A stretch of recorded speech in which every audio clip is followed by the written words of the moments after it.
Welcome to the podcast that does more than just discuss. Embodying Spirit unpacks key metaphysical and psycho-spiritual theories through heartful discussion and playful debate, and then gives you applications and exercises to bring these concepts into your own life. Isabel Almeida, wellbeing coach, and Tārā Love, healing arts facilitator and ceremony guide, have been on the conscious healing train for 40 years between them, studying a range of modalities from yoga and somatic healing to community engagement and philosophy. As best friends, co-creators, dynamic mothers, and dreamers of a better way to live, they have been seeking to live in conscious community for a long time. This is a collection of the conversations around consciousness, connection, and community they've been having for many years. The duo draw on a vast range of theories and schools of thought, claiming the sacred feminine space of relationality between many influences from Hermeticism and Vedic scripture to quantum physics to shamanism and beyond. Also claiming their deeply intuitive inner knowing. They share these deep chats, ideas, and debates openly, bringing new embodied perspectives to ancient wisdom. Each episode begins with a discussion, leading into an immersive exercise and a guided meditation. They share these vital ideas and tools in practical and grounded ways to inspire waves of self-empowered awakening in the world at a time when we need it most. We really hope you enjoy. Welcome to episode 9 of Embodying Spirit. And today's episode is entitled Feel It to Heal It. Resistance is Persistence. Two of my favorite phrases, in fact. If you are my daughter, then you probably feel a bit sick of these phrases. But, repetition is also important. That is how we learn. I remember this really interesting article that was talking about the beauty of the sacred texts and institutionalized religion, actually, in terms of a way of learning that we've forgotten. That in the modern world, we're kind of like, okay, read it, we've got it, throw it away. Like keep consuming. It's very consumer culture as well. All these things, all the stuff. But actually, the way that we really learn, the way we embed things into our psyche and our bodies, I suppose, as well, is through that simple act of repetition and coming back to things. And I wanted to share that because I feel like sometimes when we're going over the material for the podcast, we're like, haven't we said this already? It's like, yep, we have. We've said a lot of these things in other episodes, but we've kind of collected them in different ways or around different understandings. And certainly in our own practices, in our own lives, it's been the constant returning to these concepts, touchstones in our practice, in our daily practice, in our daily remembering, that's allowed us to to begin to heal and transform these things. Because it is all a journey, right? And it is increment. So to recap just briefly on last episode, we talked about sort of the falsity of pseudo zenness and spiritual bypassing, and kind of came to the conclusion that we all got shit to deal with, and we are all constantly slipping in and out of awareness, and that the suffering in the kind of truest Buddhist sense, as the kind of separation from spirit, as the forgetting of ourselves as spirit, which allows us to suffer in this individualized form, is something that we are all in the experience of to a greater or lesser extent every day. And that we all came here to do this work, to do the work of knowing ourselves more and more, know thyself more and more as spirit. And that we can't pretend that everything is all calm and and healed and perfect, whilst there is so much suffering in the world, because everything is a reflection, as within, so without, as above, so below. And thus, if we look around ourselves, we have to acknowledge that there is still turmoil within ourselves. And so in order to tread lightly on this journey, in order to find inner peace, in order to embrace this healing journey, we need to where we got to at the end of last week was finding compassion for self and others, and finding that compassion, finding that love, that unconditional love, initially comes down to acknowledging acknowledging the pain and the suffering that exists in us all, right? Mm. Which sounds, and I think once you've got to that point of acknowledging that there's pain and suffering within you, you're like, what do you mean? Of course I know there's pain and suffering within me. But actually, even just that is a step, right? Mm. Like a lot of people don't even acknowledge that they have pain and suffering inside of them, or they undermine it, or they don't see the extent of it, or they see it as something that's been inflicted on the out from the outside onto them, but I'm cool, just that fucker did this to me or whatever, but I'm okay. But it's like that is the first step to really Mm. acknowledge that there is pain and suffering inside oneself. And I think it's something that we've got better at with our generation, hey? But like certainly our parents and our grandparents' generation, whew, like Mm. that's a tough one, right? Yeah, and because obviously they have so many different experiences as well. So when they're seeing themselves and going back into their past, sometimes they're focused on the good times, say, or like, "Oh, I had a great childhood," and they'll be telling you about how they were, going on Mm, adventures and doing great things. But in the background, what was also informing their personality was something happening in the house that actually not everybody was dealing with, and some major disrespect or something that was like obviously something traumatic, right? But they've seen it as normal because that's just all they knew. They didn't even know there was another option where they could go home and mummy and daddy could be getting on nicely and not abusing each other. So yeah, because yeah, of that, yeah. yeah, they grow up thinking that their anger as well is just who they are, because the other person on whoever that is annoying, not seeing that as something that's been informed in them because they grew up in an angry household. They're seeing Yeah. that as personality. So It's that thing of the lobster in the pot, right? The lobster in the mm, pot doesn't realize that the it's getting hotter because they're just in there. They're used to it. You don't realize your environment is becoming hostile or is hostile. Like um, when it's what you're used to, what's happening around you. And it's true. Like mm, as a child, I remember that. Like when you get older and suddenly you're like, oh shit, other people's realities are different to mine. This is just you just think that's normal. You just think that mm, that's normal, and then when you're informed in trauma, you're seeing through those traumatized eyes. So you're just seeing mm. that, like you say, as normal completely. Yeah, and you feel almost like you can't claim it as trauma as well. It almost feels a bit like, oh no, I'm like there's other people. It's that story of like, look at the children in Africa, they can't eat. It's that kind of idea, right? Because you're like, oh no, but I wasn't held at like gunpoint every day, or I didn't have like something. Well, I wasn't that, totally. Totally. This brings right? me to one of my favorite points to make, which is what I have called privilege gaslighting as well, which I definitely claim to have been the receiver of in childhood. Like that was totally my upbringing. This idea that like, well, there's food on the table and there's a roof over your head and you're not being beaten, so Mm, you don't get to have trauma. No, no. mm. Why would? And of course, the toxicity of that is that then you internalize it and you think, why am I not happy? There must be something wrong with me.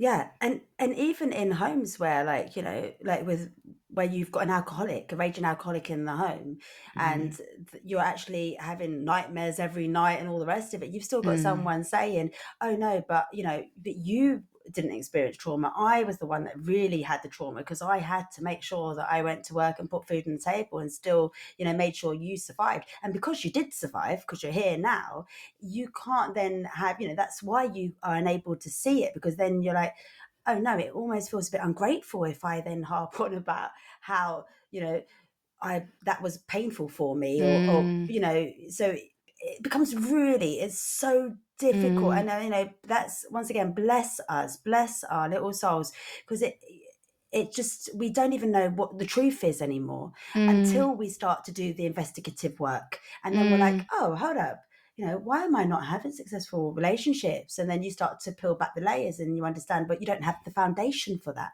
You haven't been mm, taught what mm, really a loving, caring relationship is with a man, say. And then you're like, oh, I don't know how to be vulnerable. Oh, of course I couldn't be vulnerable. That would have been dangerous. So, it really, I mean, it's, yeah. I mean, Gabor Mate is my king here, and he's taught me so much through his work on the wisdom of trauma and understanding how everything is informed through trauma. And I just love his basic understanding that trauma isn't what is done to you, but it's how you respond to what is done to you. So the trauma, it's not about like, oh, you were beaten or you were starved or you were not told you were loved or whatever. It's like whatever the experience is, it's how you respond to that. And the response to that is adapting your behavior to be loved. So however you behaved, and that's why it can come on quite subtle levels. If you didn't receive love for the way that you just behaved naturally, like you were told you were, you couldn't be angry or, to be quiet or that you're naughty or because your parents were traumatized, right? So then they can't handle your emotions. So then they react adversely to your natural expression of your emotions. Then you learn to adapt your emotions to get love, because what a child needs more than anything is love. Like they can almost survive more without food and water than they can without love. They need to be nurtured. They need to be loved. And so they will adapt their behavior to be lovable. And it's also interesting that sometimes, like, you can have people that have like grown up in real difficult situations, but they can become a bit more like, I don't know if the word's like strong. Like, I suppose they can become a bit more Resilient. capable. Yeah, that's the word I was looking for. Resilient, a bit Mm. more resilient at managing, because it's been repetitive. So they've found a way of actually navigating through this. And then you can have somebody else, and they grew up in a relatively happy home, and they never had to, everyone loved them, blah blah blah, and then they get to a certain age and then they're rejected, and they just don't have the framework to deal with that, so that becomes for them really traumatic, and then that affects the rest of their life. It's all So I relative, mean, essentially. It yeah, is all relative, exactly. like everything in life, but it's so relative. But it basically also, the point is that we've all experienced trauma because none of our parents Exactly. were fully healed. All of our parents inherited their trauma patterns from their parents, and therefore there will always be areas of not seeing things clearly and an incapacity to hold us as children that leads to some kind of trauma. Mm. And the and other way that some people and don't go on, sorry. No, I shouldn't say. And therefore some kind of change behavior in that child, that, that's where we get the not enoughness, right? Some trying too hard then to fit into what now is a distorted picture Yeah. and change behavior. Yeah. I'm not enough, or I'm not good enough, or I'm too Mm, much, which is the same as I'm not enough, like mm, as I am in my pure expression of self. So I have to fit myself into some idea of what it is that I'm meant to be, which means that there's something wrong with me. And then we come mm, back to original sin, essentially, mm, that we all mm. are born with something wrong with us. And that's the trauma that we then carry with us for the rest of our life. And then that leads to pain. I mean, people often like will hide their trauma as well as a survival tactic, right? So again, you find people that are like, "Oh no, I didn't have trauma in childhood." I mean, they're the ones you really need to worry about, like Gosh, because yeah. they're the ones that it's like, shit, you were so afraid and so unheld that you can't even acknowledge that there was anything wrong, because that's your survival. Because if you admit that there was something wrong, that you're going to be super rejected as well, or it's all going to start to unravel, right? And that there wasn't any such sense of safety at all to be able to be held in that. Yeah. Exactly. Like, I know somebody, and they were telling the story about how, they had, there was much going on at home, and abuse and all the rest of it. But, how they then went to school, and then they'd be the clown, like, they'd be the joker. And like, they just didn't even, they just pushed that away. And they said it in that way as well. Like, and I just got on with it. And as if it Mm, was a success, as if, well mm, done you. But then that just gets pushed down. And then later on, they're dealing with anger issues, and they're unable to like link the two together, not realizing that actually they just learnt to avoid really been able, avoid themselves and avoid that issue.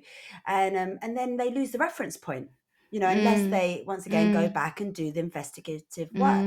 So, I mean, if we're having anybody at the moment, if you're having difficulties with emotions that, keep repeating on you, it's because there's a root there that you haven't quite touched on yet. And once you touch on that, then you can start to loosen the grip of why, you're not then in the reactive, you're not then, reacting to the outside and seeing it as somebody else's fault. And, and obviously able to take responsibility for yourself and respond appropriately to yourself in a loving and kind, compassionate manner, which is what we keep talking about. But that's what it is. And, Yeah, I mean, that's the thing is that, like when, like what you talked about there about like them becoming the clown, for example, it's like that just shows you how personality, like how your trauma then starts to inform your personality, right? And we reach this point of like, wow, how do we even separate your personality from your trauma? And this is something we talk about a lot, like, am I kind and loving because that's just in my nature? Or is that because I learned early on that that's what would get me love? Right? Like, I was talking to a body worker who, she works in multimodalities, who I'm working with at the moment, and she was like, "Wow, your mind is so strong, that intelligence." And she's like, "That intelligence, that super strong intelligence, is also a sign of your trauma, because it's like you've always got to have the answer. You've also always got to be one step ahead of the game." She's like, "It's so strong, I can't get in." She was trying to get into an unconscious thought pattern with me, and she's like, "You're like, it's just there at every moment to have an answer." To protect, and that's where it's complex, right? Because it's like, obviously then intelligence is rewarded, and a lot of trauma traits are actually rewarded, in the same way yeah. that addiction, and let's not go down that path too much now, but just there's so many trauma traits that are rewarded, even the clown, right? Then you become the clown, then everyone thinks you're a joker. Oh, great, great, great, and then that gets reinforced and reinforced through your life. And it's like we've said so many times, it's not about good and bad. It's not bad to be intelligent, it's not bad to be funny, but what's not good is the trapped emotions that you've pushed down because there was never a safe space for you to be able to express those emotions. And there was never a space for you to actually unpack where that behavior comes from, because actually it was a coping mechanism for deep pain and experiences that you didn't know how to process, and there was no space or tools to help you hold those emotions when you were a child.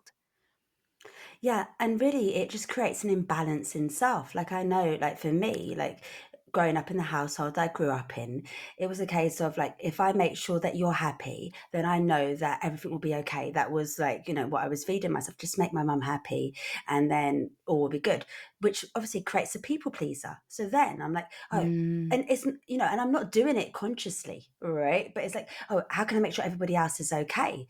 But then that means I don't then consider myself. I'm not then looking to think that I need to be okay, because I don't even show up in that picture then, because obviously it's like, no, I'll be okay if you're okay. And it's like, but Isabel, you did start somewhere, and who were you before the other person? And, and then once I understand that, then I can start to actually get to know who Isabel is and what makes her okay. And of course, for me initially, that's that thought of like, oh no, that's selfish, because that's the other side of it, right? Like, you've not been taught to consider yourself. You've been taught, and no one was doing it deliberately. It's not like, oh, they wanted No, to, it's not a blame game. It's not a no, blame no, game. no, it really isn't. No. But it is about forgiving yourself and understanding that actually you don't really know yourself in this moment. And that's Yeah. why the work is called Know Thyself. This is why Yeah. we say is Yeah. everybody's on this journey, right? Know yourself, peel back the layers, and it will show up, because you'll notice where it's causing blockages in your life, right? So the mirror will come from another, and you'll say, oh, they don't consider me enough.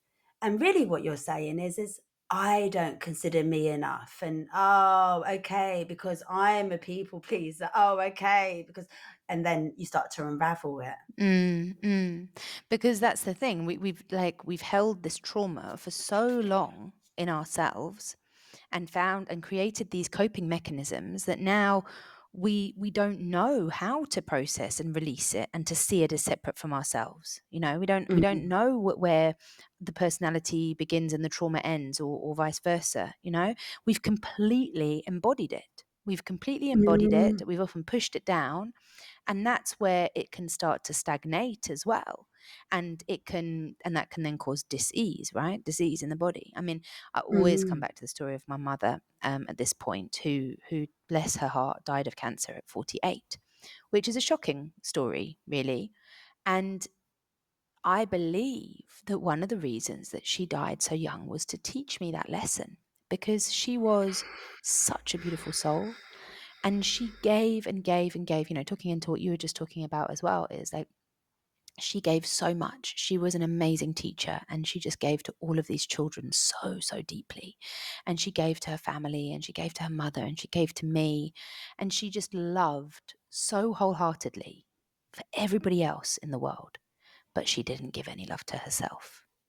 And she saw Mm. herself as fat and ugly and stupid because of what she'd received in her own upbringing. And that stagnated over time. And in the end, she died of lung cancer, having never smoked in her life. And the lungs, that space, that's heart space, right? Grief. And it's grief, but it's also love, and it's also lack of love. Mm. And And it's I just probably, think yeah. that's what she was showing me. You can love Mm. deeply, but if you don't love yourself, Mm. you're fucked. Excuse my language, Mm. right? And And it's yeah. that stagnation in the body of that trauma. And of course, everybody loved her. The church was Mm. overflowing at her funeral, because that trauma expression is deeply rewarded. Oh, Julia will do everything for anyone. And then it also becomes like, then it's your personality, and then you're rewarded for it, and then you think, shit, well, I better keep doing it, even if I'm exhausted, because that's what people love me for. They don't love me for just being Mm. me. They love me because I go that extra mile, and I'll, be there earlier than everyone else and leave later than everyone else and do that extra task that no one else wants to do, you know? Mm. And yeah, and that's the body. Look at the body speaking, because like the lungs, let's say they're related to grief, right? So Mm, she was grieving her own lack of love while she mm, was here. The body was saying, like, you're not allowing me to breathe. It's like so highly intelligent. It's wanting to heal. But then if we can't create the space to listen to our bodies and to actually say, what are you trying to teach me? What do I need to how do I need to respond? Then we just continue on with the same thought patterns, the same actions, the same behavior. And then before we know it, our body's attacking itself.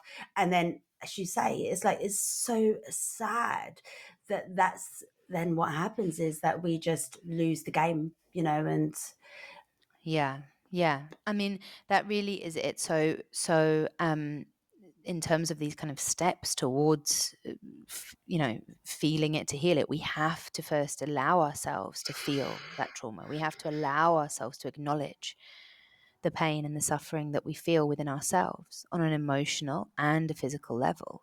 And that can be really tough as well, because it can be really bloody painful.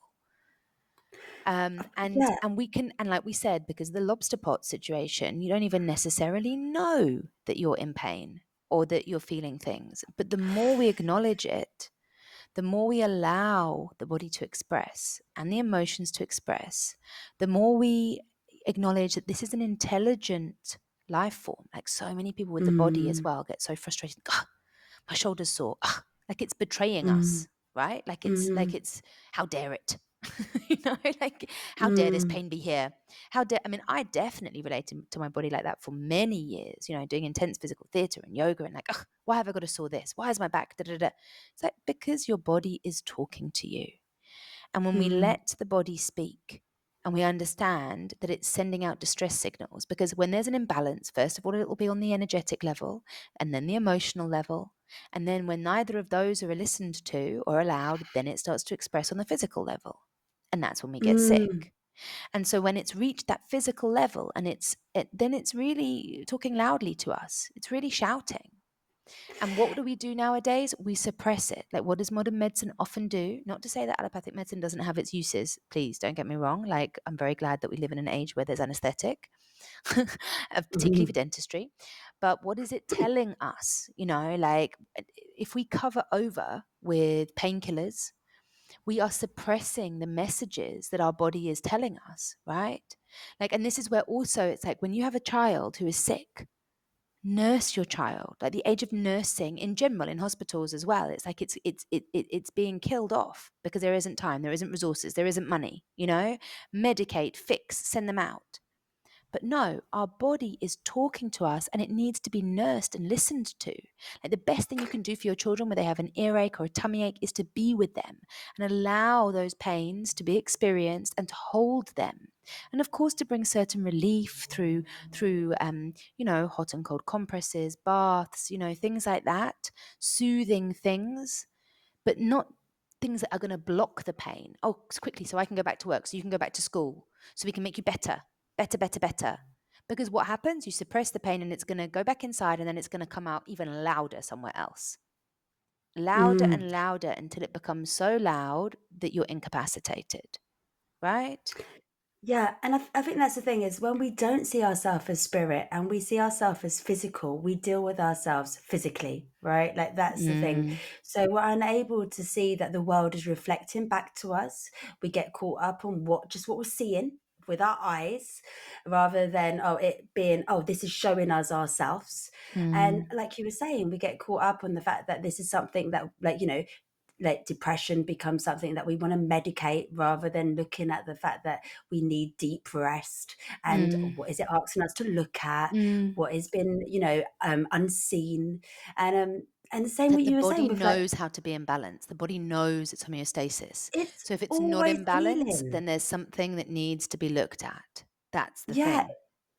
it's and that's the thing, like when you were talking as well just then about like when we were young, I mean, I suffered so much as a child, right? Like Mm, every month without fail, I had tonsillitis, I had fevers, and I remember going into like so this is literally every month. I mean, what child do we know is of course earaches, like pus coming out of my ears because I didn't want to hear what was in the environment. I didn't want to see what I mm, short-sighted. I didn't want to see what was in my environment. And I mean, even short-sightedness is a disease that happens, like that grows with children, right? It's not like you don't just come short-sighted, right? It's mm. something you can, but that's not necessarily the case. And now they've even got contact lenses that can reverse it, which is the proof, right? But the point is that short-sighted, earaches, sore throats. So Mm. that's speaking, that's Yeah, your hearing, body was that's screaming. seeing, Mm, right? And I was mm, going to the doctor and I remember going there and because I had the happy persona and it wasn't a fake persona, it was just my like bubbly child that just wanted to be, loved. free and was always But also looking for loved, right? escape. The No, coping. and it was all and I was always looking to escape because I was always such a daydreamer, just looking to escape what I was seeing. Mm, And I remember going into the doctors, and I must have been maybe about 8 at the time. And I'd been there like every month. They were always giving me antibiotics. And I went in there really like happy as you're not supposed to when you go to the doctors because mm, you're supposed to be like sick and unhappy. And the doctor's saying, well, why are you so happy? And it's mm. like, I look back and I think, why was no one able to understand? I mean, of course, they just didn't have, my mum didn't have the capacity, like, bless It was a her. different She time was, as well, right? and she, A, we didn't have that knowledge, Mm, but B, she was in the trauma. I mean, she was barely sleeping, working 3 jobs. It wasn't, there's mm, no fault here at all. But, mm. it's so obvious to us. Totally. It is, I mean, yeah. it's funny because I'm just that little bit younger than you, but like for me, it was like everything was kind of okay, and even though it wasn't, but it was like a different kind of situation anyway. But then my quote unquote evil stepdad arrived on the scene when I was 10, and I'd been a relatively healthy child. I hadn't had that kind of chronic, intense trauma in the same way as well, right? And then Mhm. suddenly, out of nowhere, I got intense tonsillitis. And I'd been silenced around talking about my stepdad as well because everyone was just so happy that my mum had found someone, even though I tried to tell my aunt. And it's just funny because suddenly. like you, every month, tonsillitis, like super, super bad. They gave my mum a repeat prescription because they were like, we don't really want to see you again. We just know that it. But I remember the doctor saying, even then, like there was, because it's not like we didn't have this knowledge, right? It was just suppressed and has been lost in the West. But it's there in the field. It's been there forever. It is the ancient not wisdom, that we lost, Yeah. with the witch trials and stuff. But it's like the doctor was said, like, has there been any big changes in your life? Because she was just flummoxed as to why I'd gone from being this super healthy child to this really unhealthy child. So she knew somehow, like, and it's like, of course, my body was screaming. Like it couldn't say what it needed to say, couldn't speak its truth, couldn't stand in its power because suddenly there was a super oppressive force in the house, right? And that's the whole Louise Hay stuff as well. And all of that thing. I mean, it's not just her. Also, the beautiful Gabor Mate book, When the Body Says No, exploring the stress disease response, which just looks at all of these diseases as well that we think of as genetic. And he just kind of unpacks how they're all related to trauma as well that we've experienced in childhood and how they start to express from childhood and then become chronic because they're not dealt with. It's a really beautiful book to read. Really helped me to unpack my mum's cancer as well. But yeah, Louise Hay's great on a kind of like, oh, I've got this, what could that mean? Looking at how the different body expressions can relate to different issues we're dealing with in our life, and it really is about like, how do we find the space to allow ourselves to feel what's coming up, to really take the time and to find the tools to do that work.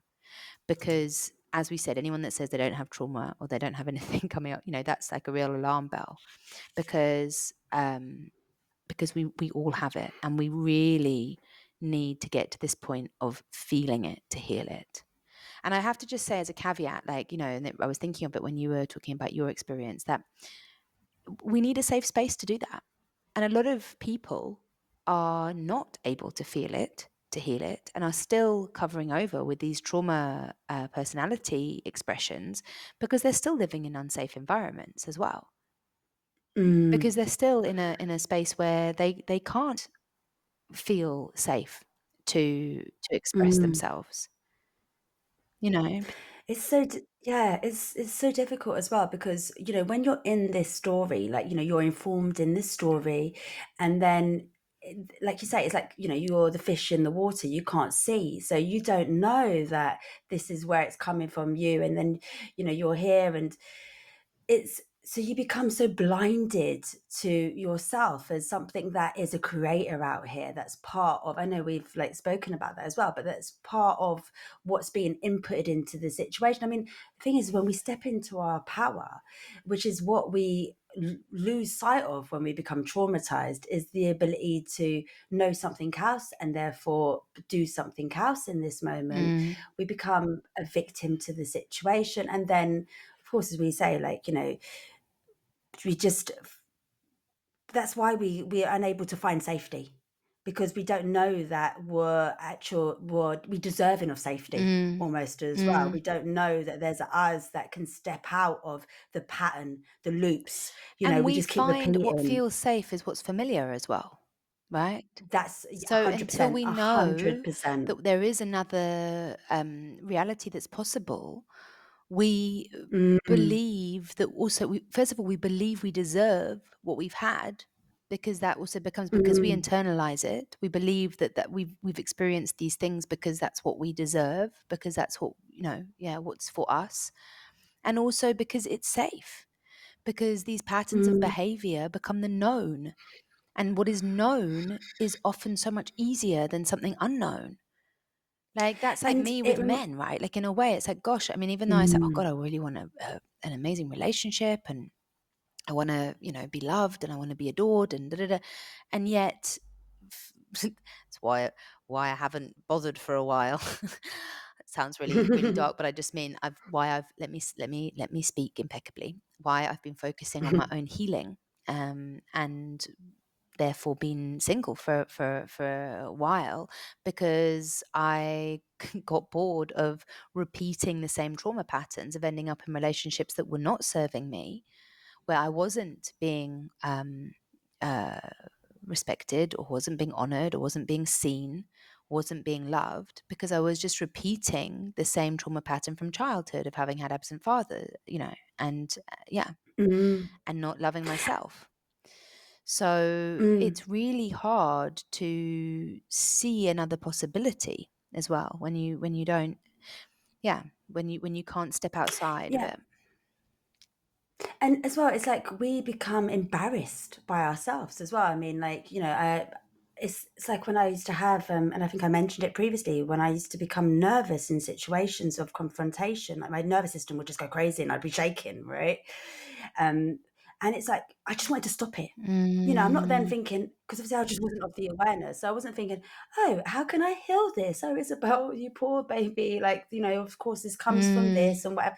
I didn't have that framework. All I was like, oh my God, you're acting funny. Like, just stop. And I was that voice shouting back at myself, like, poor, And you certainly didn't think like, oh, how it's can I like, let this express itself more? Do you know what I mean? How can I oh let my it God, out? oh Do you my know what I God. mean? Like that's I had, that's yeah, scary. And it's like, no, you're in judgment of that thing. So you're not gonna, like, you want to push it you, down, which is gosh. resistance. And And then energetically, it comes that, resistance is yeah. persistence, right? Like, just to unpack that like the more we push something away, the more we say, no, no, no, no, that's not me, or I don't like that behavior, or I don't want that, or I reject that part of me. I judge that part of me. The more you push it away, the more energy you're giving to it, the more you're highlighting it, the more you're feeding it, as it were.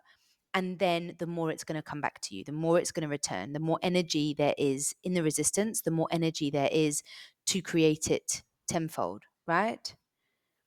Yeah, and it's also true that sometimes, it's really difficult to do that. I mean, with yourself, right? Sometimes you do need somebody else to be able to hold you in that, which is why it's great to have these modalities like craniosacral and, coaching, Mm, all of these stuff to be able to help you release these blocked mm, emotions.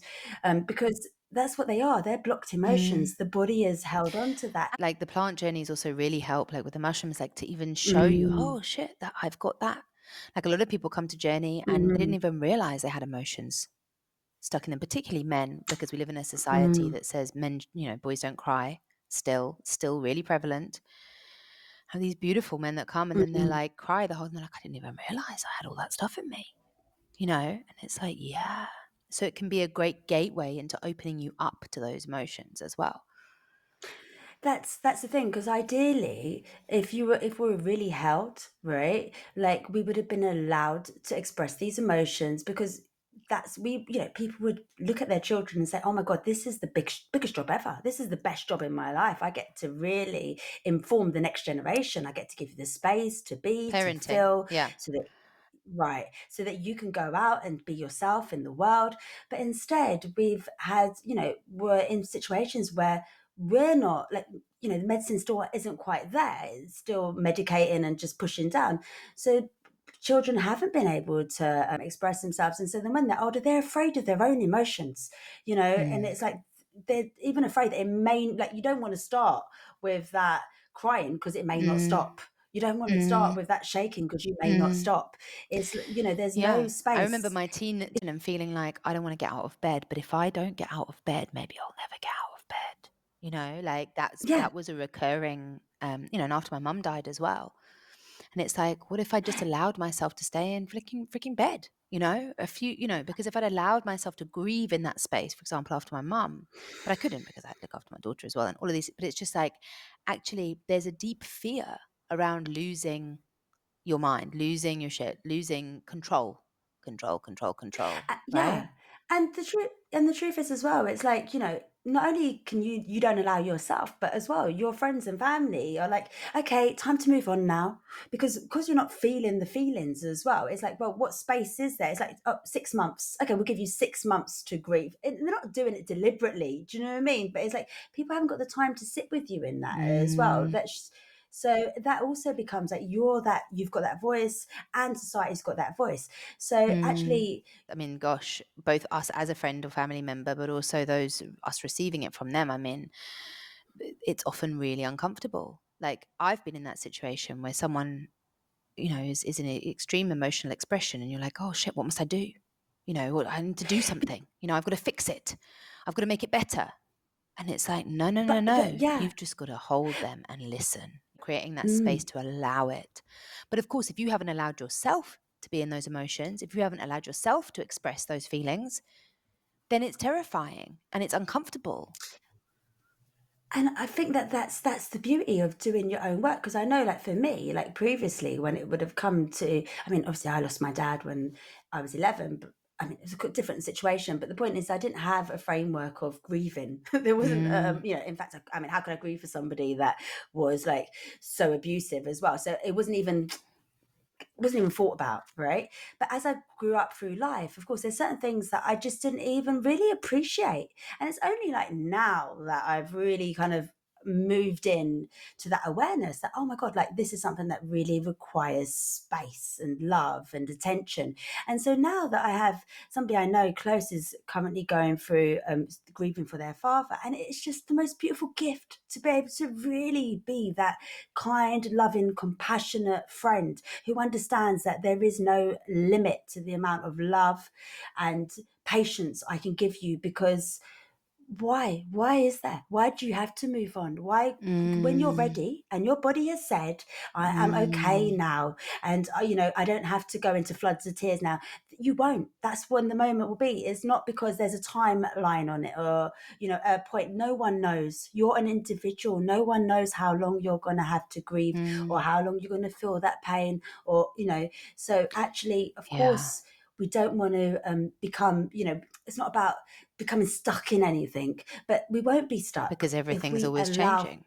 And that's the thing, Right. right? And When it's we know that healing. deeply, it's like allow yourself to go to the depths, because you'll never stay in the depths. Like no one ever does. If you allow yourself to feel all the feelings, and and I love what you were talking about, because it reminds me of something we often come back to, which is like, it's a really great tool of just like, how would you treat your friend in this situation? We're often so judgmental of ourselves, or so quick to be like, oh, move on, or like disregarding of an emotion or a feeling that comes up.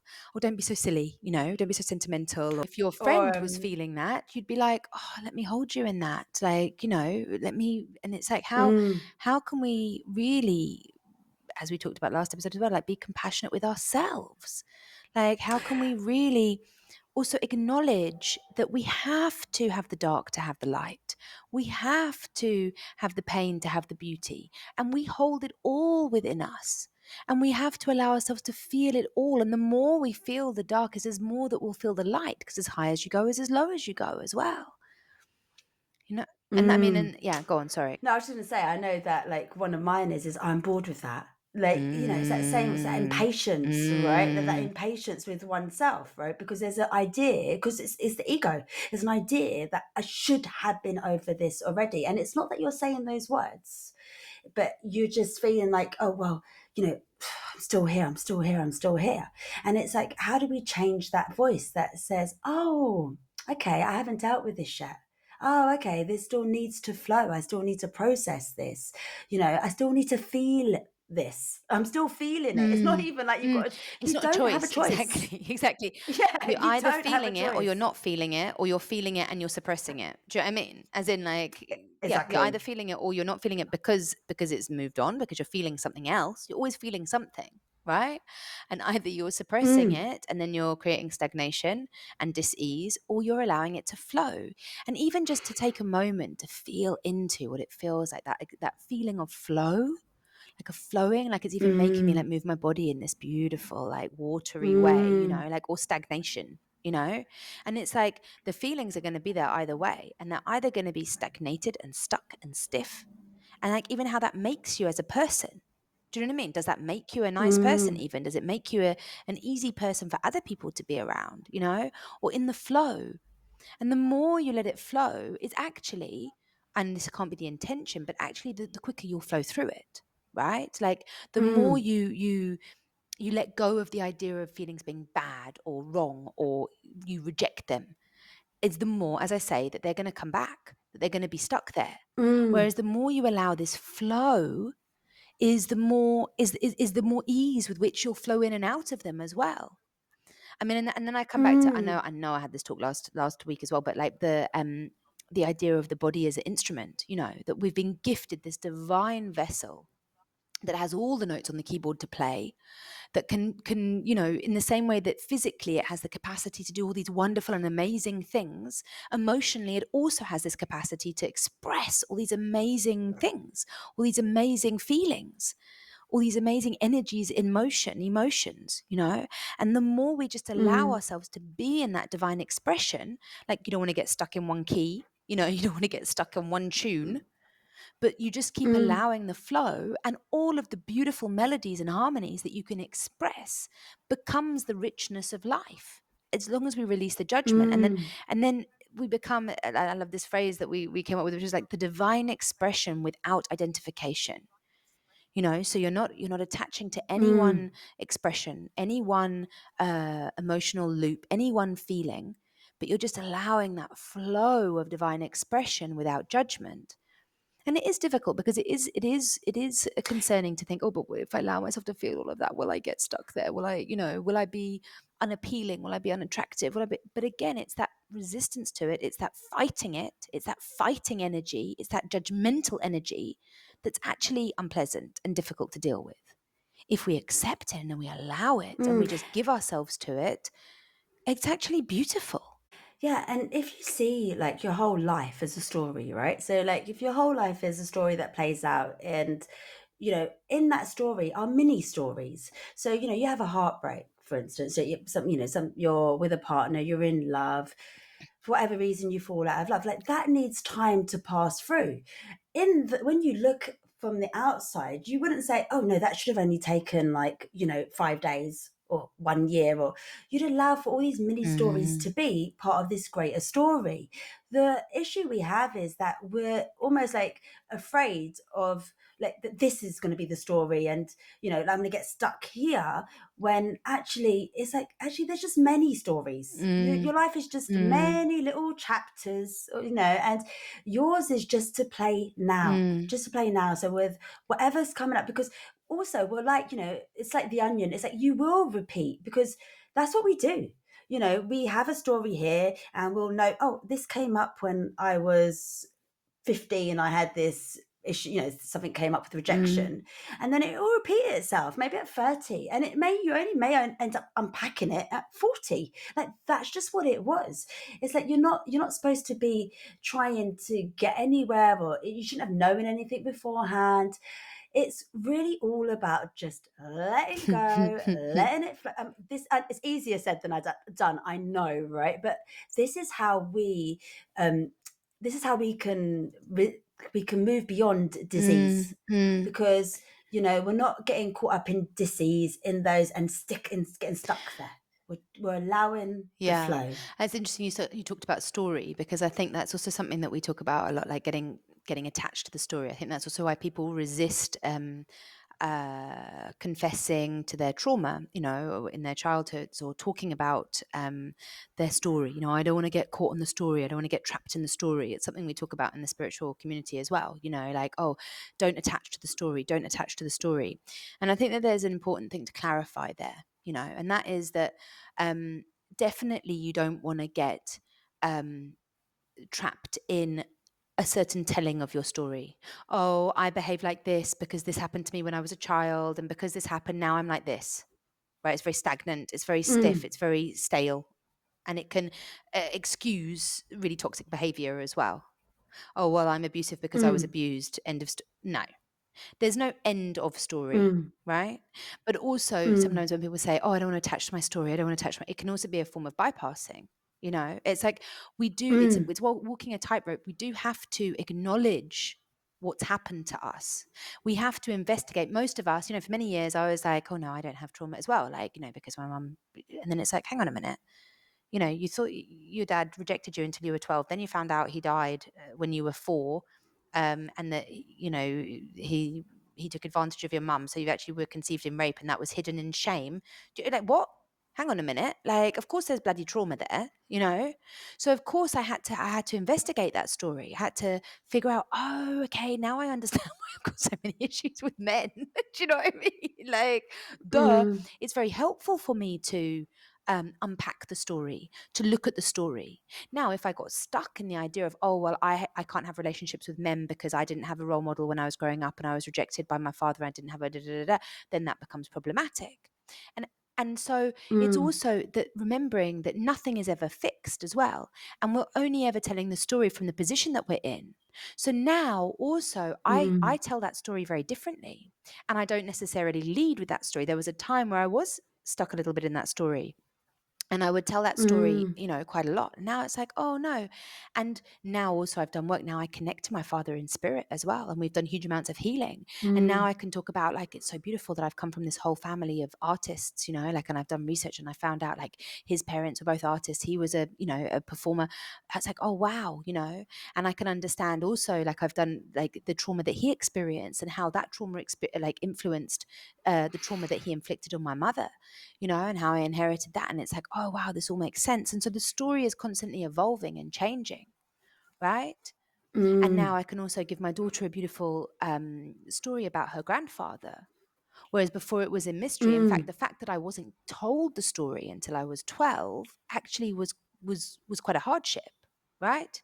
Even though Mm. everything happens for a reason, and that was what I needed to experience in order for me to have the life I had, and so Mm. whatever. But what I'm trying to say is that this idea of, like, we have to investigate our stories, and the things that happened to us in our Mm. past, to be able to understand where we've got to now and why we behave in the way we do and why we react in the way we do and why we don't feel whole in the way that we do Mm. and why we judge ourselves in the way that we do, right? And then it's not to hold on tightly to that story, but it's also, then we can also empower ourselves to find a retelling of that story as well. But again, not in a bypassing way, because I've also seen people do that. Don't pretend it's a nice story when it doesn't feel like a Yeah. nice story, like, allow yourself Yeah. to tell the story how I, it works for you in that moment, right? Yeah, I love this idea that, our wounds can become our wisdom as well. Like that's how, we're Mm, really looking to, not just, it's a case of actually being able to see that wound from many angles, right? So that you can elevate that to understand something more about everything. If you just start and you make it, if you just look at yourself and you make it all about yourself, then you can get stuck because then you can become a victim quite easily mm, as well. So, of course, like you're right, you don't want to bypass anything, but you do want to integrate everything. You want to integrate yourself, your mm, feelings, your past. How that affects who you are now. What's that? And what's working for you, what isn't working for you. You are a master in your life. You do not have to be a victim to anything. But often, when we're not aware of what's informing us, then we can become a victim because we don't understand that actually. Oh, like how is my fault feeling loops working to keep me in this, mm, and so that's why it is like, yeah, it's our work is here to integrate everything so that we can become the loving eye for all. mm, And that is something that, yeah, this is the gift of feeling it, to heal it, mm. and understanding that there wasn't a story there was supposed to be. There wasn't like something else. You weren't supposed to be somebody else Yeah, living a and you different weren't supposed life. to I feel mean, something else as well. Like, I also want to just make that no. really clear that if you're feeling something, there's a reason and it's Mm. okay. Do you know what I mean? And the reason also doesn't have to be some Mm. big, long, heavy story about your past as well, right? Like, if you're feeling something, Mm. there can be many reasons as to why you're feeling something, but it doesn't matter, actually, in some ways also why, but just to allow yourself to feel it. And the more that you allow yourself to Mm. feel into those feelings is the more that they will transmute and the more you will know about yourself as well. Like, just Mm. generally you will find a route back also. But also there's no forcing that. Like, if you're not sure why you're feeling something, it's also okay. There's also the alignment of the planets. There's also the collective consciousness that's going on, right? There's also, like, your Mm. heart connection to loved ones across the ocean. There's also your cycle, your daily cycle, your monthly cycle, your lunar cycle, right? Like, all of these things affect the way that we're feeling. And it's all beautiful. It's only when we Yeah. judge it that it becomes a problem. And of course, we're talking about recurring feelings that are coming up as well. That's normally something that you can, like, and ways that we react. That's something that then you can see as a pattern of feeling, a feeling pattern that then you take back to beginning to do the investigation, right? And the rain practice that we did, I think, in last week's meditation can also be really helpful there, or the week before, I'm not sure. But Mm. but but also just it's more about just like having that ease, right? Like allowing yourself to open and relax into the understanding that feeling is the healing as well. Allowing ourselves to feel Mm. is how we heal. Allowing ourselves to just Mm. then we can relax into the knowing that we are the ocean with many different waves of many different colors of many different Mm. expressions, and we can step more, like you were saying, into being that loving, all loving eye, into being the observer of it all, and being like, oh, look at the beauty of all this expression that I am. Let me feel it. Let me not be attached to it. Let me embrace the permanent impermanence of this existence, you know? Mm. And of course, people are who they are as well. Some people, like, they may enjoy being moody. Like, that may just be part of who they are. We're not saying everyone has to be like happy clappy and, that there's Totally. a ideal person to be. We are all individuals, all here doing ourselves. It's when you're starting to have disease, when it's starting, when you're seeing that there's a problem, when you're blaming somebody else for a recurring problem in your life. No, it's not the other people. If you're having the same issue, like with 5 different people, you're what's in common. And that's not about blaming yourself, but it is about taking ownership. Mm, Oh, this is in mm, me. And that's what we're saying. Talking about empowering you, and being able to, yeah, just really mm, rise in this lifetime. We've come to enjoy ourselves, to be enjoying ourselves, whatever that looks like. No one can tell you what it is to be enjoying yourself, but you yourself, whether you're living the full expression of yourself or whether you're hiding from yourself, mm. and if you don't know, then that's probably that's probably also saying that, that's something to know, right? Yeah, I think we So, get into that more next mm, week, right? But I think that that's really important point to mm, touch on as well. Like that, again, it's just that thing of like the feelings, like, they're all valid, right? Like there's no mm. way one should be feeling. That's also it. Like just allow yourself to feel it all.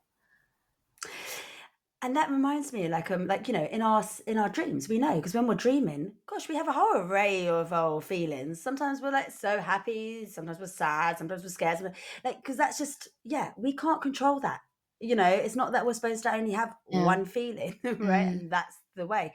No, And when we're we're children as here well, to right? just be it Like all. that's one of the Yeah. things I admire you so much for, like observing you parenting your daughter, like was just such a beautiful, beautiful thing to observe you just allowing her to be in like the full expression of all of her feelings and all of her emotions all the time. And I think people get stuck with that sometimes because it's not about not having boundaries. It's not about saying, no, you can't do this or we're doing this now. But it's not undervaluing the expression of the feelings that might provoke. It's like you're perfectly valid Mm, in expressing all of these emotions and all of these feelings. And I'm here to hold you if you want me to, you know? mm. Yeah, you And just, yeah, yeah, exactly.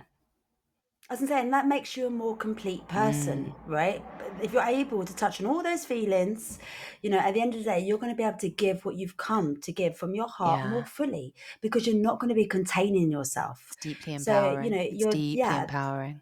exactly, Great. exactly. And Yeah. yeah, So we invite you beautiful. to find compassion for yourself, find compassion for everything that you're feeling. Please allow yourself to, ask yourself as well, do you have a safe space to be able to feel everything that you feel?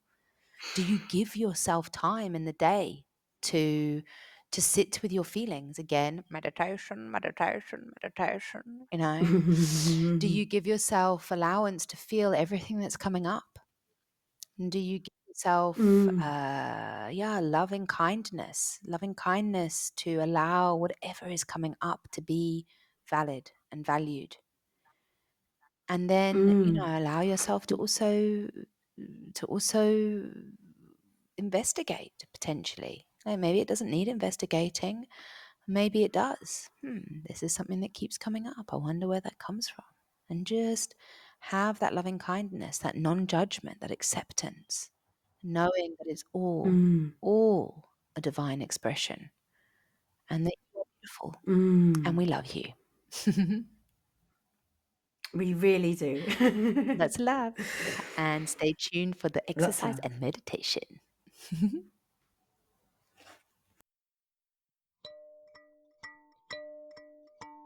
Hi, beautiful people.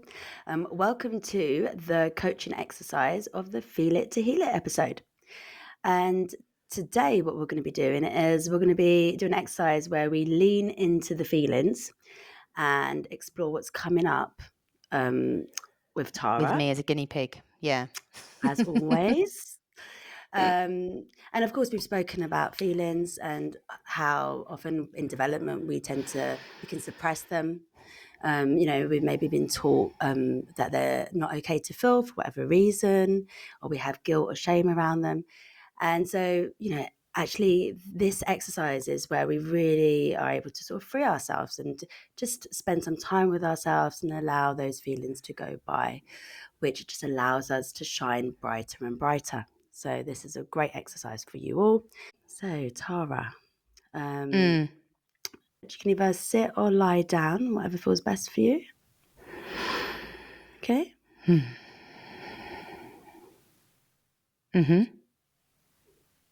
Okay, so we're going to start with just 3 deep breaths, and that's in through the nose and out through the mouth.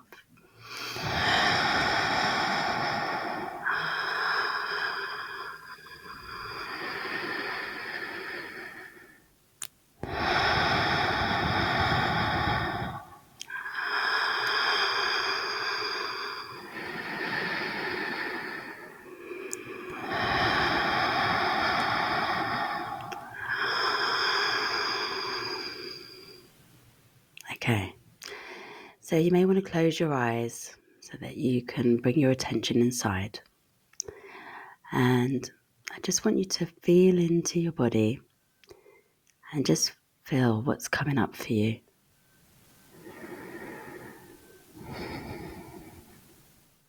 So,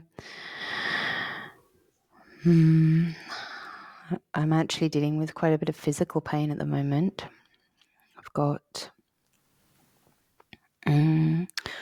lower back pain for various reasons I don't need to go into, but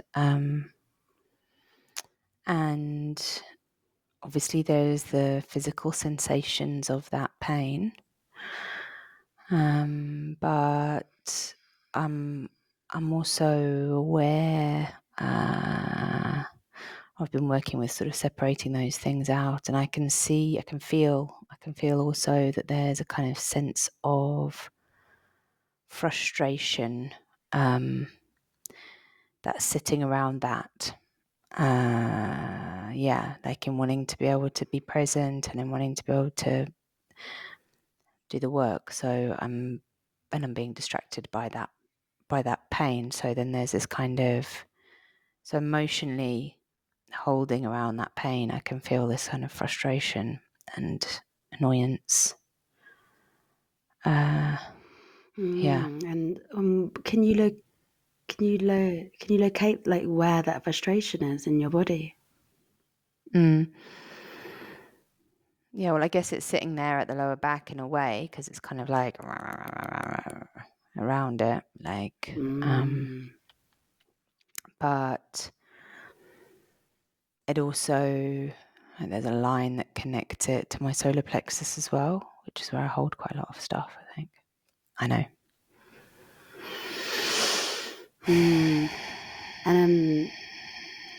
And you were saying that, like, you were feeling that frustration, and obviously the desire to feel present, right? Like that's where that frustration is coming from. And what does that, like, how does that feel in your body? Uncomfortable. How does that feel and uncomfortable and itchy. and like erratic and distracted. Like, And yeah, go on. And does that feel familiar? Yeah.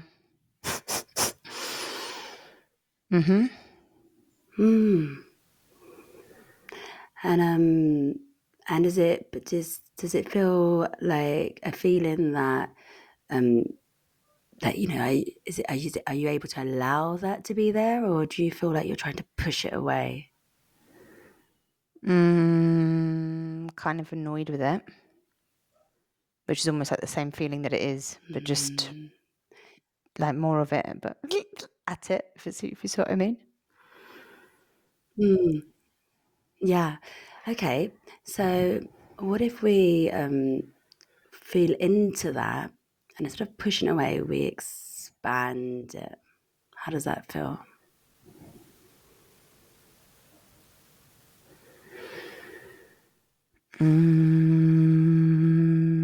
Not very nice. Okay. So what if we just allow that to just pass through, like just sit with that just for a minute while noticing what while we're sitting here in this moment, noticing, like, you know, what's coming up, what thoughts are coming out of that feeling of allowing it to be there. What is it saying?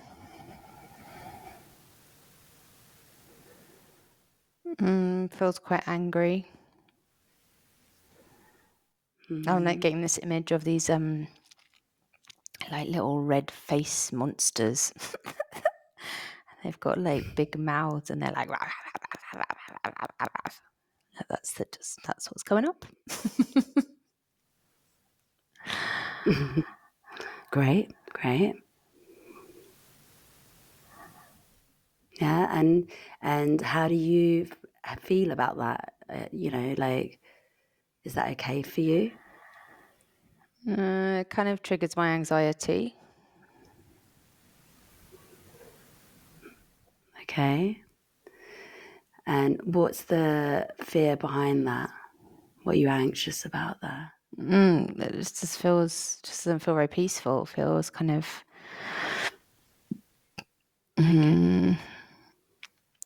like a lot of energy, a lot of noise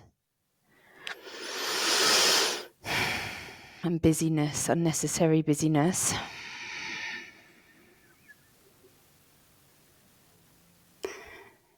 And as you say, anxious, do you feel that, you know, the anxiety come from feeling that it's going to get stuck there, or, you know, or do you feel that you're able to just kind of allow it to be fluid and to allow it to flow?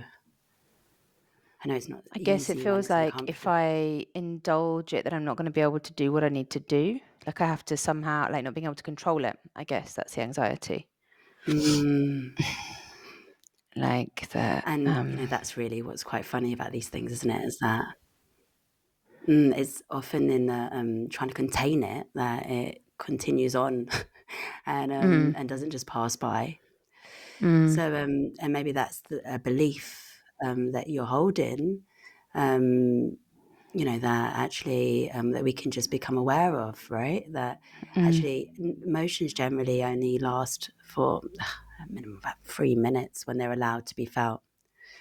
So if we just sit with this and just continue to sit here rather than making it wrong or, you know, trying to contain it, just allow it to flow, and let's see if what else comes out of it.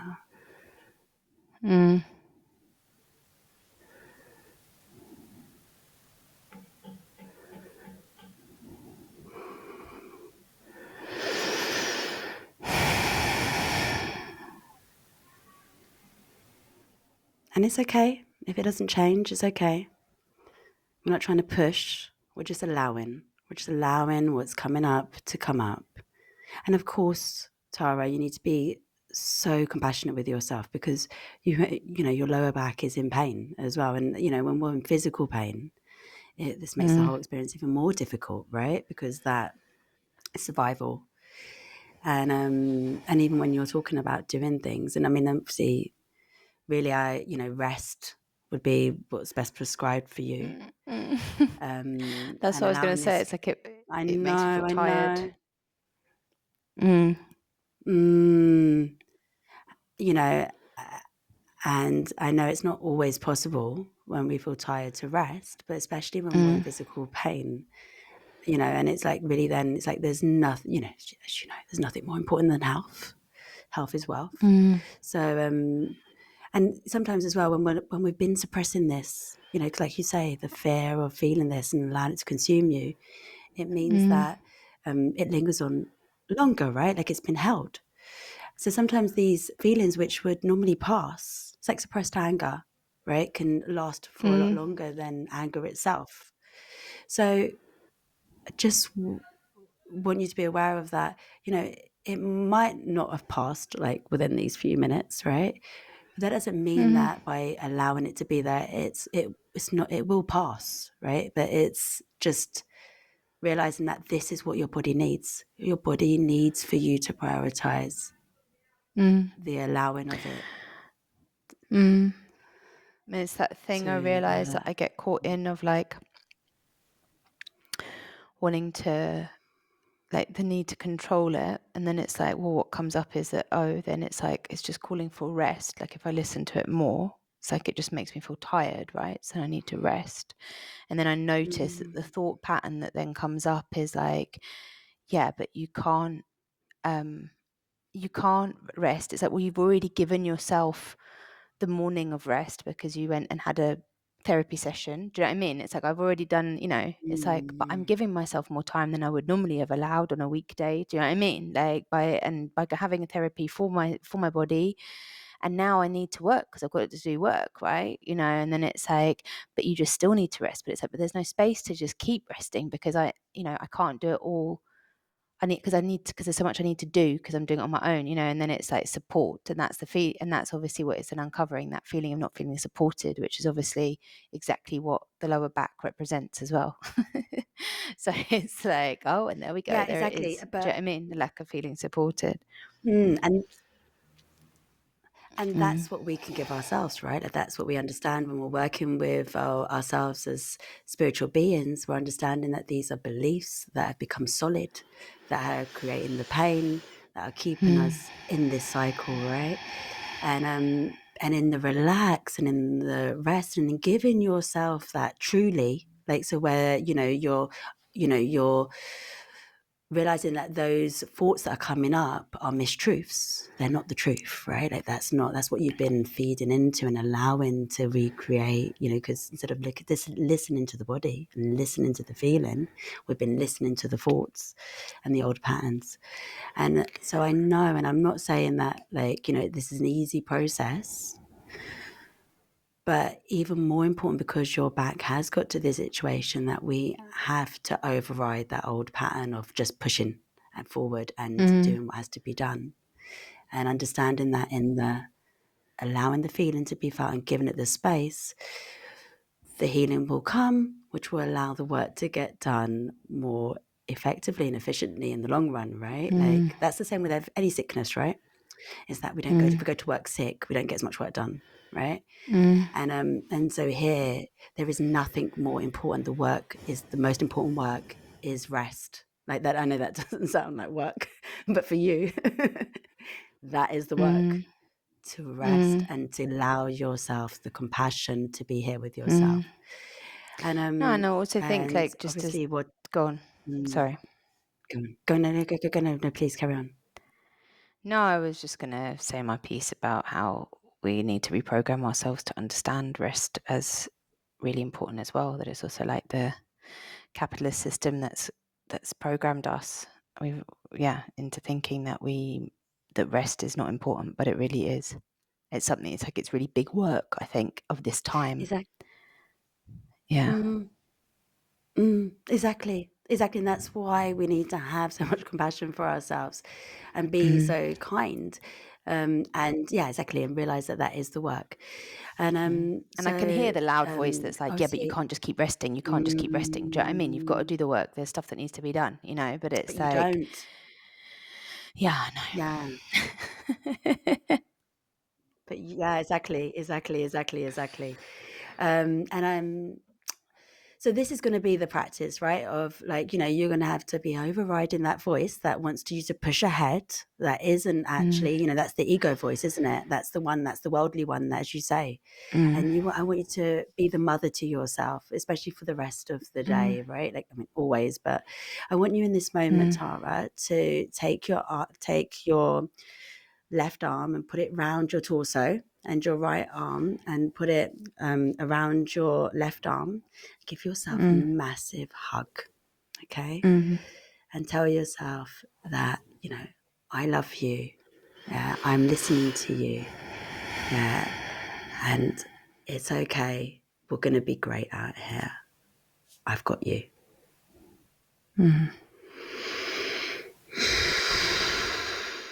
And we're going to, once again, we're going to breathe deeply 3 times. And this time we're going to breathe in and out through the nose. Okay?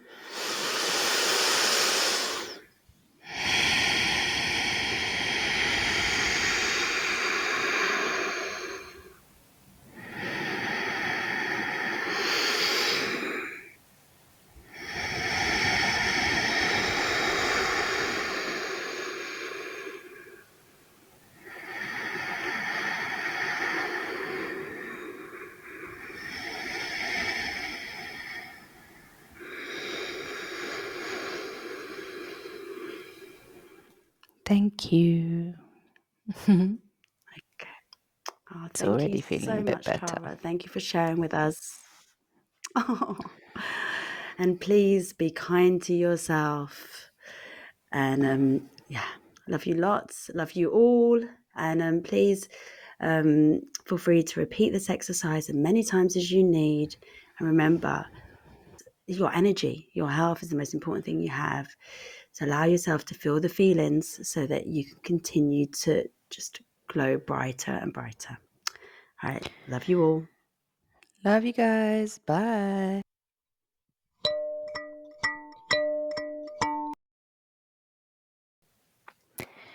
Hello, beautiful souls, and welcome to the exercise meditation for this podcast, which is a meditation inspired by some Zen coaching that I have been receiving over the last year.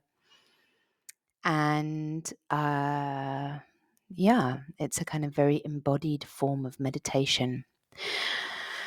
So, without further ado, finding yourselves in a comfortable position, and as usual, if you need to pause the recording at this point to find yourself somewhere comfortable, sitting or lying is absolutely fine, with your eyes closed.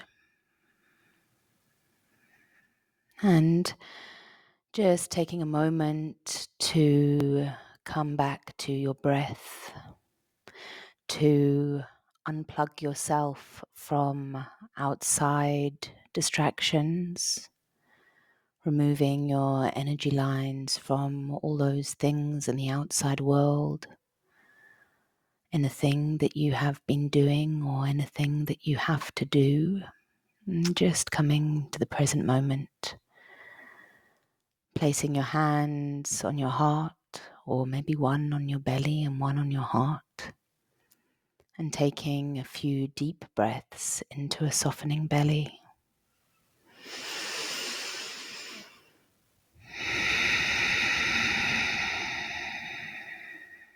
Allowing the tummy to relax and the breath to naturally lengthen.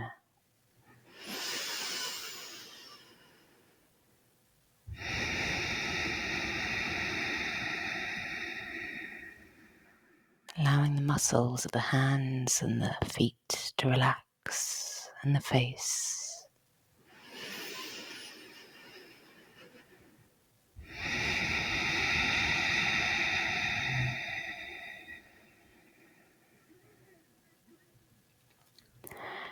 And we're going to take a moment to scan the body as we continue this beautiful breathing.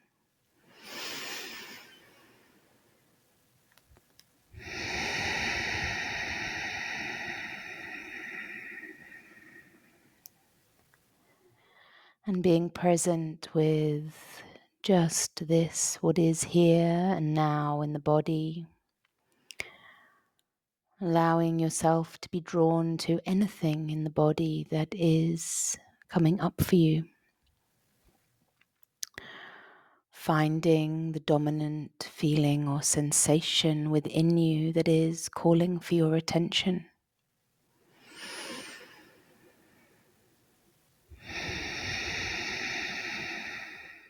Maybe it's something very physical. Maybe it's more of an emotional sensation.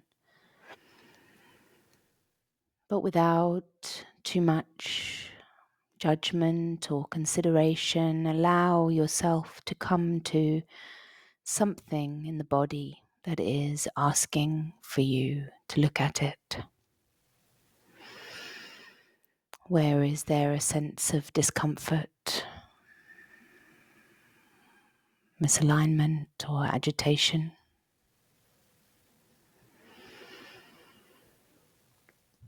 And just letting your focus gently settle on that area, on that sensation, on that feeling.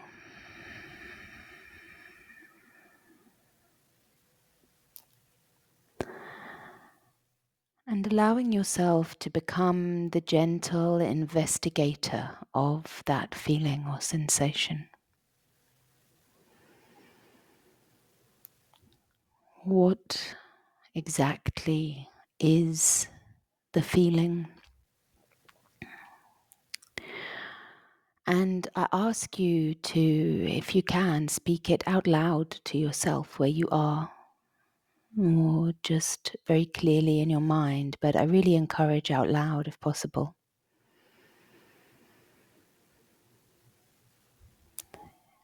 Can you find words to describe the sensation that you are feeling?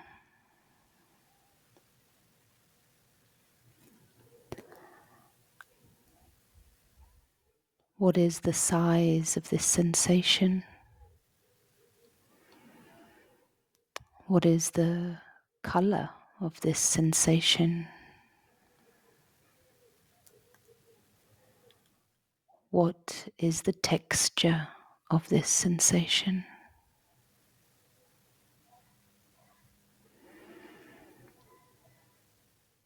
And repeat back to yourself this description of the sensation that you are observing within yourself.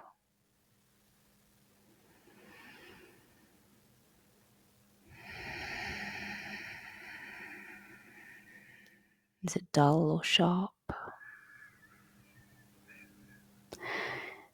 Is it constant or intermittent? Is it loud or soft?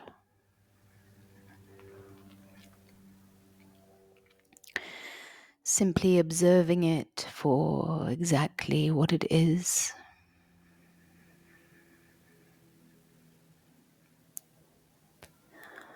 Does it have a sound?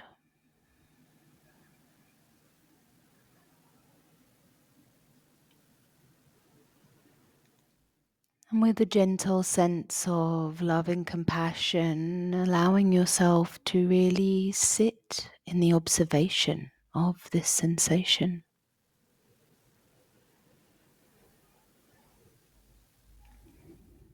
Give it your full attention.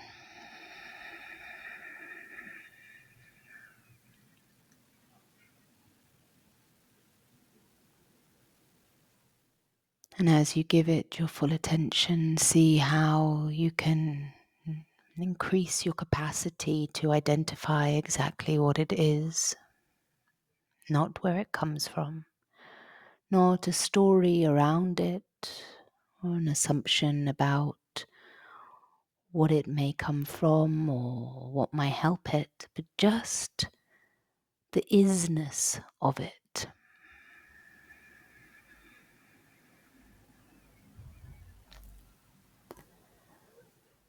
You may have a very clear visual image of it. And allow yourself to observe it without trying to change it, without trying to ignore it. Just being with it, giving it your attention.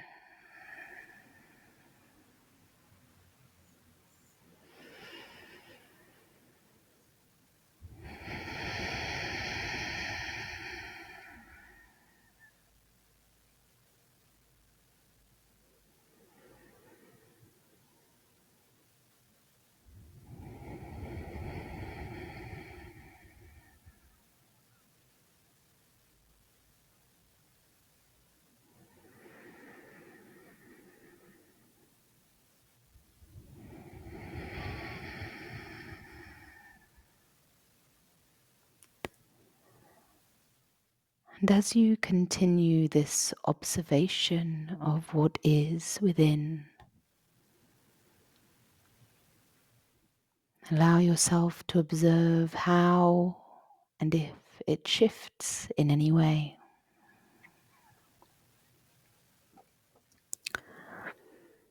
Not through force or direction, but as you sit with it a while longer,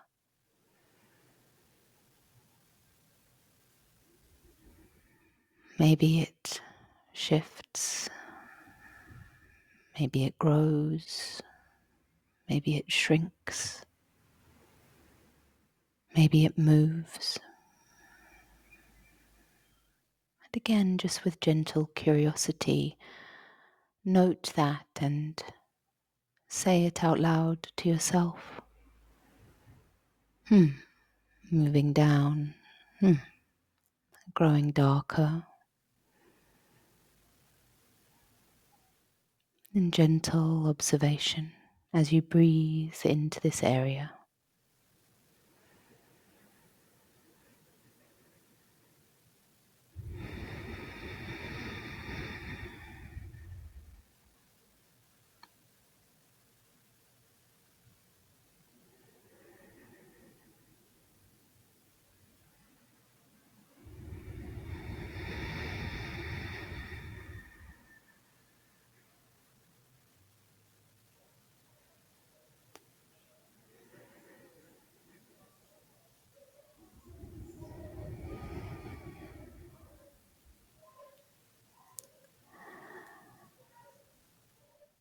If this sensation stops or leaves or dissipates, allow yourself to come upon the next sensation that is asking for your attention. But if this sensation is still with you, either in its constancy or in its moving, I ask you to continue to stay with it and be the gentle observer of it.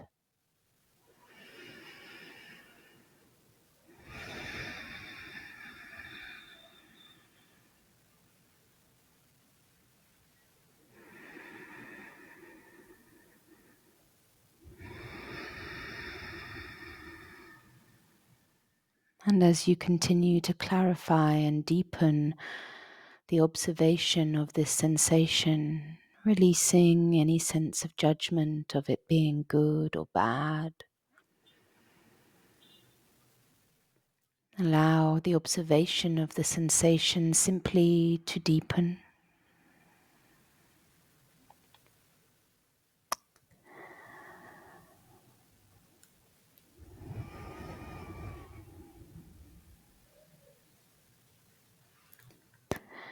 And as you sit with it a while longer, see if there is anything that this sensation is asking of you.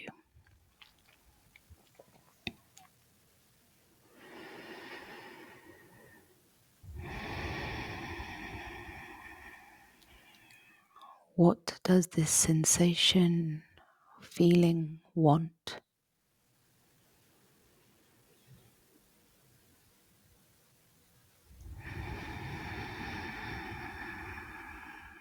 What does this feeling or sensation have to say?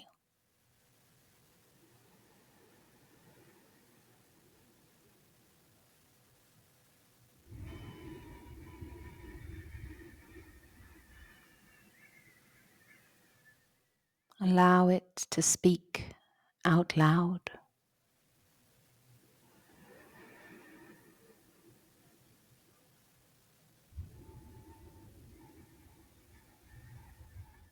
Maybe it needs love.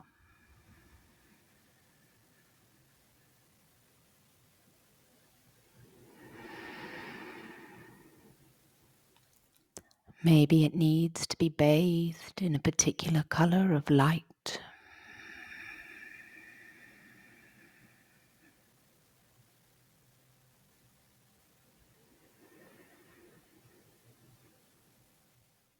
Maybe it needs you to scream or to shake or to cry.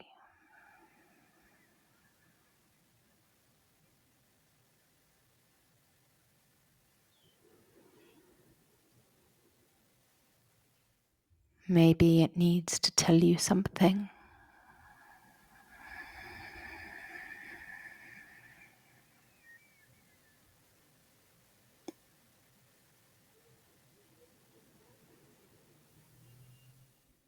Maybe it needs you to tell it something.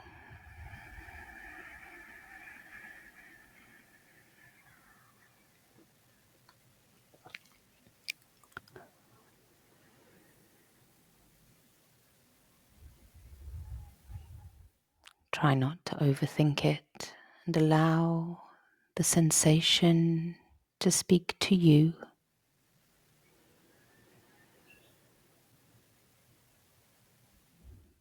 Allow the first thing that comes to be right without you questioning it.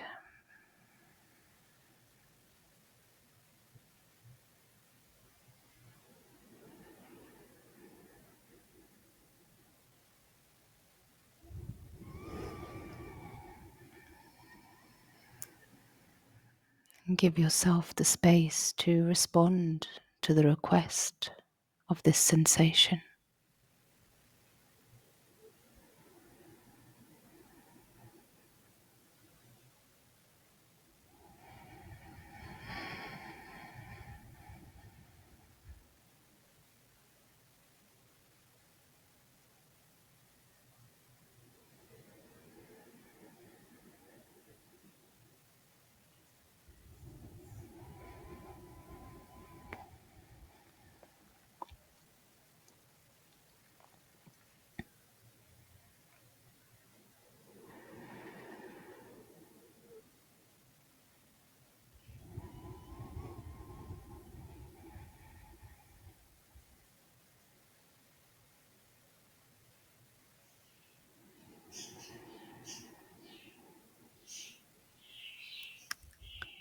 Try not to judge whatever is being asked of you, and to give your full attention to the sensation's request.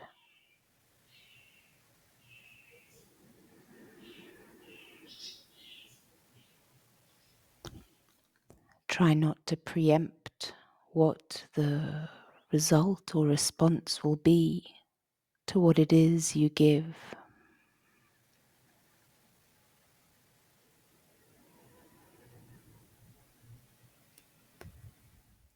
And once again, become the loving observer of how this act shifts or not the sensation within you.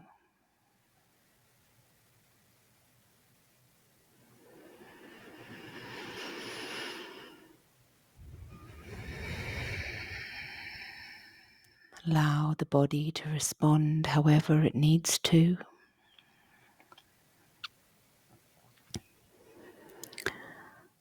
It may trigger a certain way of moving the body or shifting the body. It may trigger an emotional response.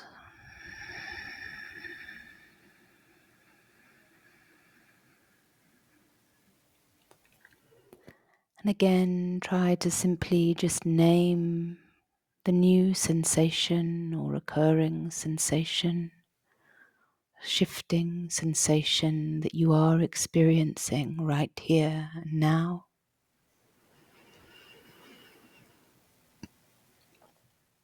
Oh, it's moved up in my chest, or it's grown in size, it's darker, it's left. Maybe it triggers another request from you, and you can continue a dialogue with this sensation, simply giving your loving attention and asking what it needs next.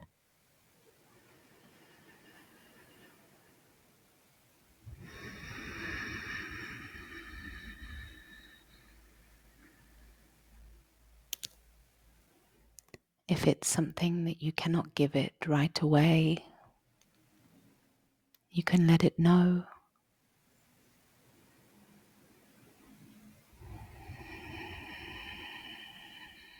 You can agree to whatever you would like to.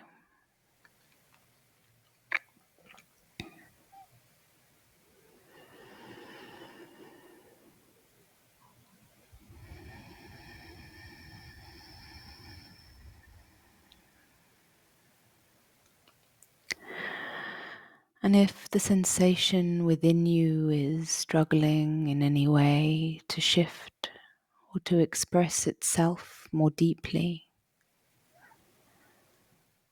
know that by simply acknowledging its presence, by sitting in compassionate observation of this sensation, you are shifting it. You are healing it.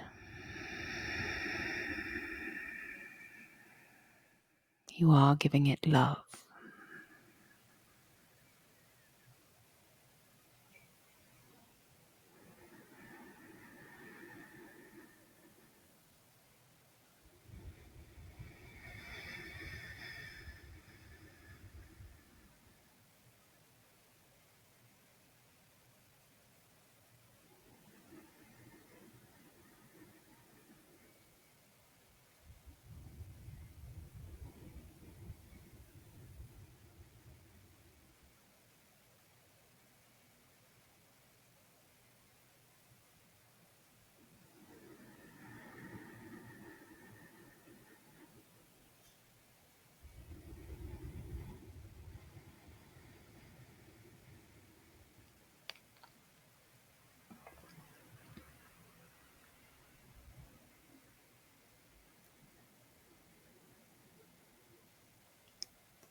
Just taking a few more minutes to find a place of pause with this conversation of sensation and observation.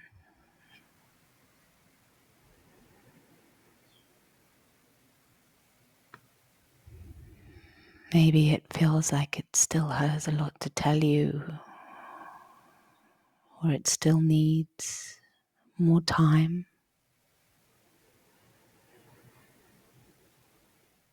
And that's okay. You can tell it that you know it is there now and you feel it,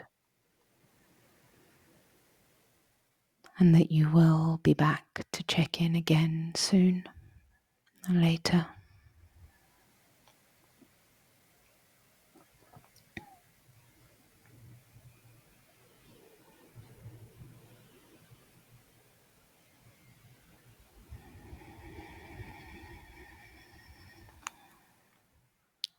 Taking one last moment to speak out loud exactly what, where the sensation is sitting now.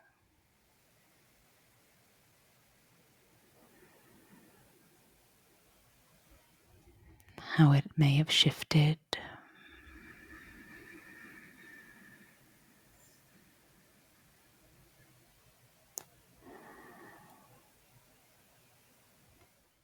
What it may still need.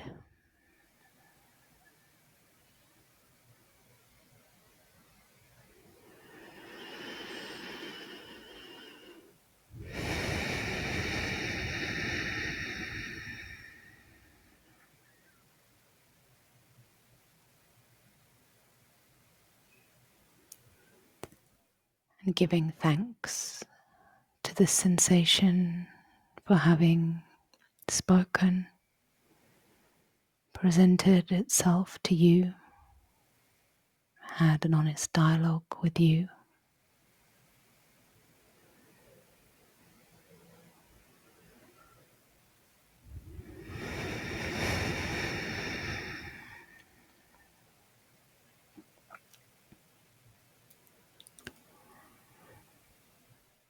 And taking a few more deep breaths into the whole of the body. Releasing on a sigh.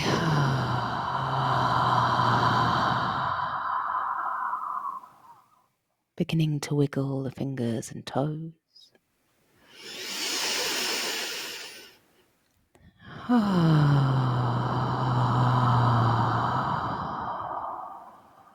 Becoming aware of the sensations on your skin. The sounds you can hear around you.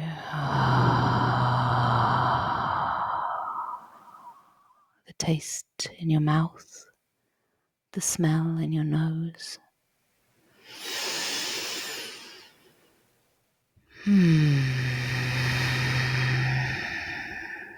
Slowly allowing the eyes to blink open.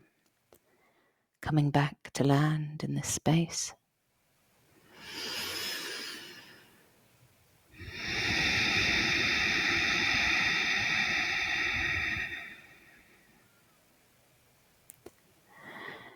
You may want to take a moment to journal anything that came up for you. The more we open these pathways of communication with our bodies, often the louder they begin to talk to us. So just be aware that it may feel like a lot as the body suddenly feels heard. And be kind to yourself. And to know that it's not that there is more coming up or that you are getting quote unquote worse, but just that you are beginning to listen more and more. And as I said in the meditation, that the more and more we listen, simply by observing, things shift. And to know that, the more that you simply observe is the more that you come into coherence. And you can equally, if you're going into now an important meeting or something, eventually you will be able to allow this communication with the body to be your guide. But if you find it a little overwhelming at this point, you can also ask it to be a little bit quieter, say for the next hour whilst you're in an important meeting, for example. But the more we honor and cherish and nourish this relationship with the body, as the more we will come into a coherent and highly functioning space.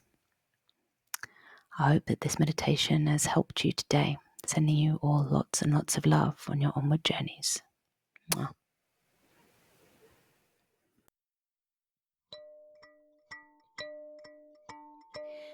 Thank you so much for listening to Embodying Spirit with Tārā and Isabel Almeida.